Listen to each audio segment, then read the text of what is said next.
Hello అందరికీ నమస్కారం. రాష్ట్రంలో సర్పంచ్ ఎన్నికలు, స్థానిక ఎన్నికలకు సంబంధించి ఎలక్షన్స్ కూడా ముగియడానికైతే రావడమైతే జరిగింది. సర్వం సిద్ధమైనట్లయితే తెలుస్తుంది. రాష్ట్రంలో రైతు భరోసా కోసం ఎదురు చూస్తున్న రైతులందరికీ కూడా ఈ సర్పంచ్ ఎన్నికలు అయిన వెంటనే మనకు తుది నిర్ణయం అనేది తీసుకోబోతున్నట్లయితే తెలుస్తుంది. యాసంగి సీజన్ అనేది కూడా రావడం అనేది జరిగింది.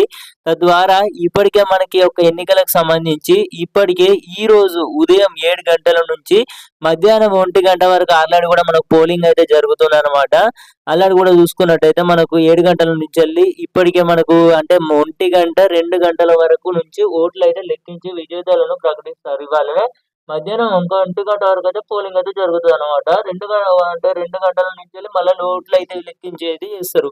విజేతలను ప్రకటిస్తారు. ఇవాళే ఉప సర్పంచ్ ఎన్నిక కానివ్వచ్చు, అలాగే ఈ తొలి విడతలో 3,834 సర్పంచ్ స్థానాలకు 12,960 మంది, 27,628 వార్డులకు 65,455 మంది అభ్యర్థులు బరిలో నిలిచారు. ఈ విడతలో 5 గ్రామాలకు 169 వార్డులకు నామినేషన్లు దాఖలు కాకపోవడంతో అక్కడ ఎన్నికలు అయితే రద్దయ్యాయి.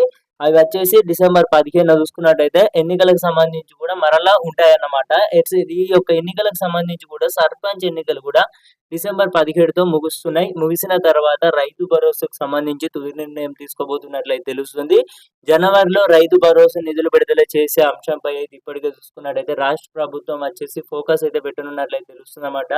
రైతు భరోసాకు సంబంధించి ఎలాంటి అప్డేట్స్ వచ్చినా కూడా మిస్ అవ్వద్దు అనుకుంటే ప్రతి ఒక్కరైతే TG information YouTube channel subscribe అయితే చేసుకొని గంట సింబల్‌లోకి అయితే అందరూ కూడా ఆల్‌లో పెట్టుకునే ప్రయత్నం అయితే చేయండి. ఎన్నికలకు సంబంధించి కూడా సరైన నాయకుడిని ఎన్నుకోండి. సరైన వ్యక్తికి మీ యొక్క ఓటు అనేది అయితే సరైన వ్యక్తిపై అయితే చూపించండి. ఓకే. సరైన నాయకుడిని ఎన్నుకొని గ్రామాన్ని అభివృద్ధి చేసుకోండి.